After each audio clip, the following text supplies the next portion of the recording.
Apple के मालिक Steve jobs, जब इनकी मृत्यु हो रही थी ना, तो मरने के टाइम पे इनके तकिए के नीचे एक ऐसे इंसान की फोटो थी जो कि भारत के ही रहने वाले थे, जिन्हें लोग कोई नॉर्मल इंसान नहीं बल्कि स्वयं बजरंग बली के अवतार के नाम से जानते थे। उनका नाम नीम करौली बाबा था।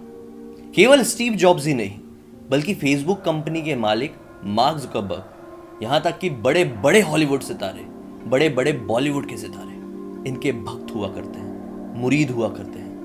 हार्वर्ड यूनिवर्सिटी के एक बहुत बड़े मैथमेटिशियन इनके भक्तों की सबसे बड़ी जो लिस्ट है उसमें सबसे ऊपर शुमार है। नीम करौली बाबा ये इतने ज्यादा चमत्कारी बाबा थे कि इन्होंने पानी को घी में बदल दिया था।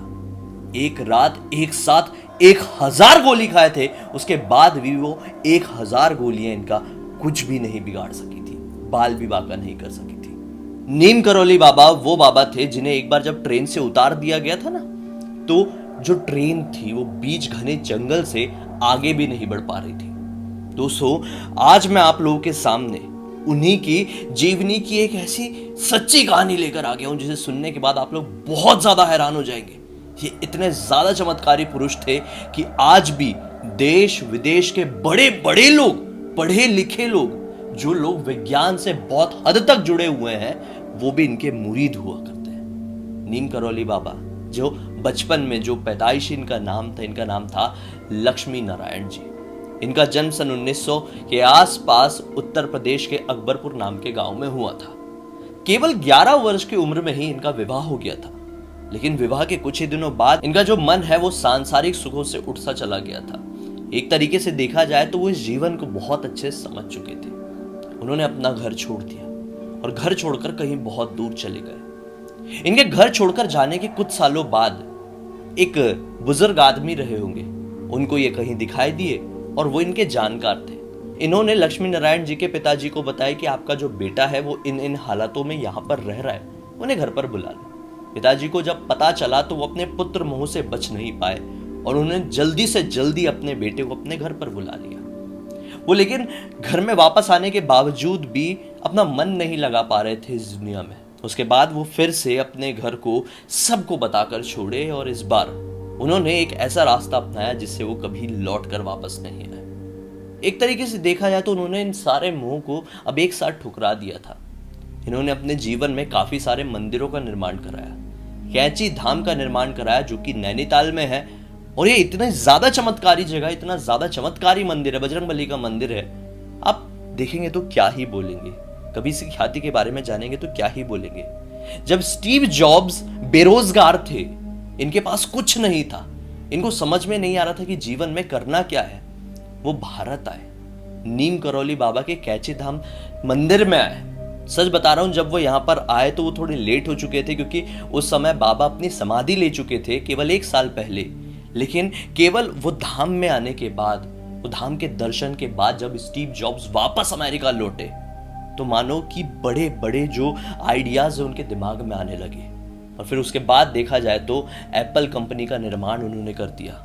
आज भी बहुत सारे लोग ये मानते हैं कि एप्पल कंपनी किसी और के बदौलत नहीं बल्कि नीम करौली बाबा के आशीर्वाद की वजह से ही चालू हुई है। और ये खुद स्टीव जॉब्स ने काफी सारे इंटरव्यूज में क्लियर कहा है। दरअसल एक बार की बात है, नीम करौली बाबा थोड़े बड़े हो गए थे, अपने जीवन के शुरुआती दिनों को काट रहे थे, तो एक जगह से दूसरी जगह जाना था, तो उसके लिए वो ट्रेन का उपयोग कर रहे थे। उस समय उनके पास ज्यादा पैसे नहीं हुआ करते थे, तो वो ट्रेन की टिकट ले नहीं पाए और बिना टिकट के ही ट्रेन में चढ़ गए। ट्रेन चली जा रही थी और टीसी आया, टीसी सबकी टिकट चेक करने लगा। चेक करते करते वो बाबा के पास पहुंचा, बाबा की टिकट देखा, टिकट तो थी नहीं। वो इतना ज्यादा गुस्से में आ गया कि उसने तुरंत ट्रेन की चेन खींची और बाबा को बीच घने जंगल में नीचे उतार दिया। अब क्या था, ट्रेन वापस से चलनी थी। सभी लोगों को पता चल गया था, ये ब्रिटिश जमाने की बात है, ट्रेन में ज्यादा लोग सवार भी नहीं थे, तो लोगों को पता चल गया था कि अच्छा कोई आदमी है, उसको ट्रेन से उतारा गया है, टीसी बहुत गुस्से में आ गया, इस वजह से ट्रेन को रोका गया। अब खैर, अब ट्रेन के आगे बढ़ने का समय आया, ट्रेन चालू ही नहीं हुई। सभी लोग हैरान, सभी लोग, अफसर वगैरह हैरान, पूरे जितने भी पैसेंजर्स थे जिन्होंने देखे थे कि इस तरह से बाबा को उतार दिया गया है, टीसी हैरान, ट्रेन आगे बढ़ ही नहीं पा रही, पता नहीं क्या परेशानी होगी, किसी को समझ में ही नहीं आ रहा था। काफी घंटे बीत गए, 3-4 घंटे वहीं पर बीत गए। बाबा किनारे में खड़े हुए ये सब कुछ देख रहे थे। इसके बाद ट्रेन में कोई सवार था, वो शायद बाबा को जानता था। उसने बोल दिया टीसी को जाके कि आपने कितनी बड़ी गलती की है, अगर आप चाहते हैं कि ये ट्रेन अपनी जगह से आगे बढ़ जाए तो बाबा को बनाइए और वापस से ट्रेन में बिठा लिए, तभी ये ट्रेन आगे बढ़ पाएगी। मेरी बात मानिए, इसी में सबकी भलाई है, नहीं तो एक बड़ी दुर्घटना भी हो सकती है। उसके बाद क्या था, टीसी ने सोचा कि शायद ये पॉसिबल हो सकता है, उससे गलती हुई है। टीसी जाता है, अफसर जाते हैं और बाबा से माफ़ी मांगते हैं और बोलते हैं कि आप ट्रेन में बैठ जाइए वरना ये ट्रेन आगे नहीं बढ़ पाएगी। बाबा ने कुछ नहीं कहे, बार बार वो लोगों ने बाबा के सामने विनती की, तो बाबा ने केवल एक चीज़ ही बोले, मैं एक ही शर्त में यहाँ से ट्रेन में वापस चढ़ूंगा। शर्त यह है कि इस जगह पर एक स्टेशन, रेलवे स्टेशन का निर्माण कराया जाए। बस। अफसर क्या थे, अफसरों ने मंजूरी दे दी, बाबा बैठ गए और विश्वास नहीं मानोगे, बाबा के चढ़ते से ही ट्रेन चालू हो गई और फिर उसके बाद आगे बढ़ी। यकीन नहीं होगा दोस्तों, आज उस जगह पर सही में एक रेलवे स्टेशन है जिसका नाम है नीम करौली। आप खुद इंटरनेट में सर्च करके देख सकते हैं। ये तो कुछ नहीं, एक बार की बात है, बाबा अपने धाम में थे और एक बहुत बड़ा भंडारा कराया जा रहा था। देखा जाए तो बहुत सारे भक्त दूर दराज के इलाकों से आए हुए थे। भंडारे में प्रसाद को बनाने के लिए जो घी होता है वो खत्म हो गया। सब लोग चिंता में आ गए कि सामने इतने सारे भक्तगण हैं और ये अचानक से घी खत्म हो गया तो प्रसाद तो अब ठीक तरीके से बन नहीं पाएगा। बाबा को जब ये बात पता चली तो बाबा ने बोले कि ज़्यादा परेशान मत हो। एक आदमी को इशारा करके अपने पास बुलाया और बोले कि जाओ कुछ लोगों को एक साथ लेकर और नीचे ही जो शिप्रा नदी बह रही है वहाँ में डब्बों से पानी भरकर लेके आ जाओ, सारी चीज़ों का इंतजाम हो जाएगा, फिक्र मत करो, बस मन में राम नाम जपते रहना। बाबा खुद राम नाम हर समय जपते रहते थे। सभी लोग डब्बे पकड़े, 2-2 डब्बे पकड़े और नीचे नदी की तरफ चले गए। नदी से पानी भरे, जब वापस लौटे, डब्बों को वापस से खोले बाबा के सामने, तो पानी के डब्बे घी में तब्दील हो चुके थे। उसमें पानी नहीं, घी था। सभी लोग हैरान। श्री राम, बजरंग बली और नीम करौली बाबा के जय जयकार के नारे नॉनस्टॉप लगना शुरू हो गए। भक्तों के सामने बराबर मात्रा में प्रसाद का वितरण हुआ। इस घटना में भी आप यकीन नहीं करते तो एक और घटना बताता हूँ। एक बार की बात है, एक दंपत्ति हुआ करते थे। दंपत्ति का जो बेटा था वो द्वितीय विश्व युद्ध में ब्रिटिश सरकार का साथ दे रहा था, उनका सैनिक था, भूटान में तैनात था और युद्ध बढ़िया खतरनाक तरीके से चल रहा था। काफी समय बीत गया और बेटा वापस नहीं आ रहा था। दंपत्ति बड़े ही ज्यादा दुखी थे।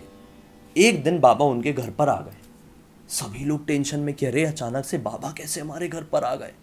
बाबा ने बोले कुछ नहीं, तुम्हारी याद आ रही थी इसलिए तुम्हारे घर पर आया हूँ, कुछ खाना वाना दे दो, थोड़ी भूख लगी है। ये लोग बाबा के लिए अच्छा खाने का निर्माण करते, खाना बनाते हैं बढ़िया। और अब आता है बाबा के सोने का समय। बाबा बोलते हैं कि आज मैं तुम्हारे ही घर पर सोऊंगा। वो लोगों ने उनको एक छोटी से कंबल दिए। अब उनके पास जितना भी था वो लोगों ने किए। बाबा ने सामने वाले कमरे में एक बिस्तर बिछाए, कंबल बिछाए और उसी में सोने लगे। कुछ ही समय बाद बाबा दर्द से करहाने लगे। रात भर करहाते रहे, करवटें बदलते रहे। जो दंपत्ति थे जिनके घर पर बाबा आए हुए थे वो लोग टेंशन में परेशान हो गए। बोले बाबा को चल क्या रहा है, हो क्या रहा है, बाबा इतने ज्यादा तड़प क्यों रहे हैं। वो जाके बाबा को उठा भी नहीं सकते थे क्योंकि बाबा की नींद खराब हो जाती। वो देखते रहे, बाबा के सामने बैठे रहे। जब सुबह हुई तो बाबा उठे और जो कंबल उन्होंने ओढ़े हुए थे उसे फोल्ड किए और उनके हाथ में थमा दिए। बोले ये कंबल को लेकर तुम गंगा नदी में जाकर इसका विसर्जन कर दो। ध्यान रहे इस कंबल को खोल के मत देखना, रास्ते में कुछ भी हो जाए। और हाँ, ध्यान रहे ये काम करने के ठीक 1 महीने बाद तुम्हारा बेटा सही सलामत घर पर लौटकर वापस आ जाएगा। तारीख गिन के रख लो, ठीक 1 महीने में बेटा वापस आएगा, कोई परेशानी नहीं होगी।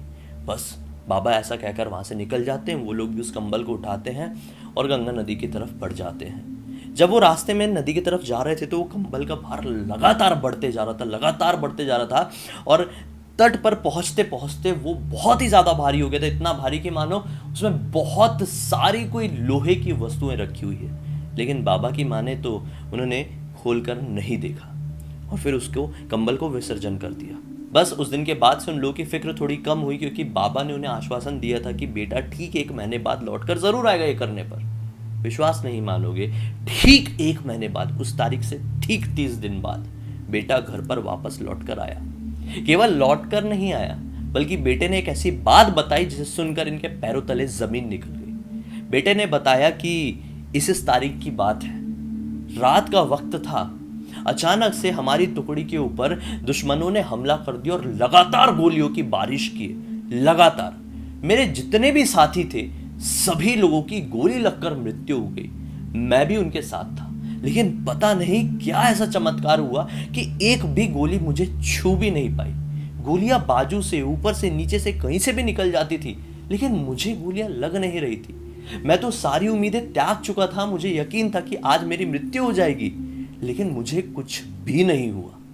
बेटे ने बोला कि मानो मुझे ऐसा लग रहा था कि कोई अदृश्य शक्ति है जो मेरी जगह पर सारी गोलियां झेल रही है। जैसे ये बात सुने उन लोगों के पैरों तले जमीन निकल गई, क्योंकि उसी रात की बात है जिस रात नीम करोली बाबा उनके घर पर आए हुए थे और इस तरह से दर्द से करहा रहे थे। अब सोचो, इस चमत्कार के बारे में सोचिए क्या हुआ होगा।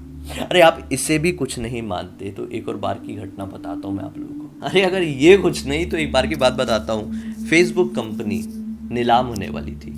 मार्क जुकरबर्ग काफी ज्यादा टेंशन में थे, फिक्र में थे कि क्या किया जाए, क्या किया जाए। तो उन्होंने अपने मेंटर से बात की। मेंटर कौन? Steve jobs. स्टीव जॉब्स के पास अपनी परेशानी लेकर गए तो स्टीव जॉब्स ने क्या कहा पता है? कि भारत में एक मंदिर है नैनीताल के इलाके में जिसे कैची धाम कहा जाता है। नीम करोली बाबा का ये धाम है। वहां पर जाओ, वहां पर जरूर तुम्हें अपनी परेशानी का हल मिलेगा, सारी चिंताएं खत्म होगी। और जो फेसबुक है देख लेना, उस मंदिर में जाने के बाद विश्वव्यापी बन जाए, मतलब पूरी दुनिया फेसबुक को जानेगी और बिकने की कोई उम्मीद रहेगी ही नहीं। मार्क जुकरबर्ग ने अपने मेंटर की बात माने और वो काफ़ी 1000 किलोमीटर का ट्रैवल कर कर यहाँ पर पहुँचे।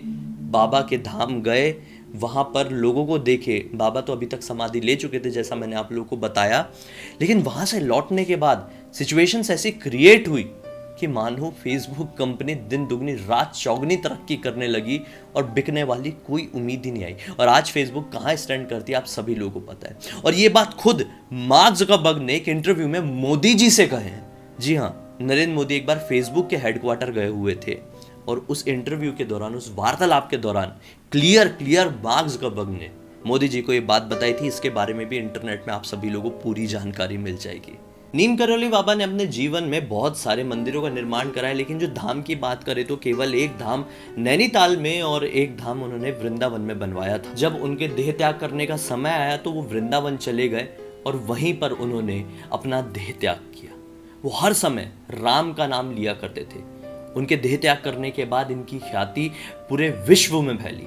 बड़े बड़े हॉलीवुड सेलिब्रिटीज भी केवल बाबा की तस्वीर देखकर ही इनके मुरीद बने। जब उनको कुछ भी बाबा के बारे में नहीं पता था, केवल तस्वीर देखे और इनके भक्त बन गए थे। ये खुद काफी सारे सेलिब्रिटीज एक्सेप्ट करते हैं। जूलिया रॉबर्ट्स एक बहुत बड़ी एक्ट्रेस है हॉलीवुड की, वो खुद ये बात को एक्सेप्ट करती है कि हिंदू धर्म उन्होंने केवल बाबा की तस्वीर देख के अपना लिया था। पता नहीं उस तस्वीर में क्या चमत्कार था, वो क्लियर ये चीज बोली है। कभी आप लोगों को मौका मिले तो नैनीताल के कैची धाम, जहां पर बजरंग बली की मूर्ति स्थापित है, नीम करोली बाबा का ही ये धाम कहा जाता है, वहां पर जरूर जाइए, दर्शन करके आइए। मुझे यकीन है कि आपकी जिंदगी में अगर किसी भी तरह की कोई भी परेशानी चल रही है तो परेशानी जड़ से खत्म हो जाएगी और रियल चमत्कार आप अपनी आंखों से देखेंगे जो इतने बड़े बड़े लोगों ने देखे। खैर, आज का ये वीडियो कैसा लगा कमेंट सेक्शन में जरूर बताइए। अब तक इस वीडियो को देखें हैं तो लाइक जरूर कर देना, चैनल को सब्सक्राइब करके बेल आइकन दबा के ऑल के ऑप्शन में क्लिक करना, क्योंकि इसी तरह के हैरान कर देने वाले अनोखे वीडियो आप लोग के डेली सामने लेके आते रहता हूँ। इन सारी लिंक इस वीडियो के डिस्क्रिप्शन बॉक्स में मिल जाएगी, क्लिक करके डायरेक्टली वहां पर पहुंच जाना। और अगर आप लोग चाहते हैं कि कोई भी एक पर्टिकुलर टॉपिक या कहानी मैं अपने वीडियो के जरिए पूरी दुनिया के सामने लेके आऊँ तो लिख भेजिए, हो सकता है मेरा अगला वीडियो उसी टॉपिक या कहानी के साथ ही बन रहा हो। चलिए कल फिर से मिलता हूँ, तब तक के लिए बहुत बहुत धन्यवाद। आप लोगों का दिन शुभ हो। हर हर महादेव, जय बजरंगबली।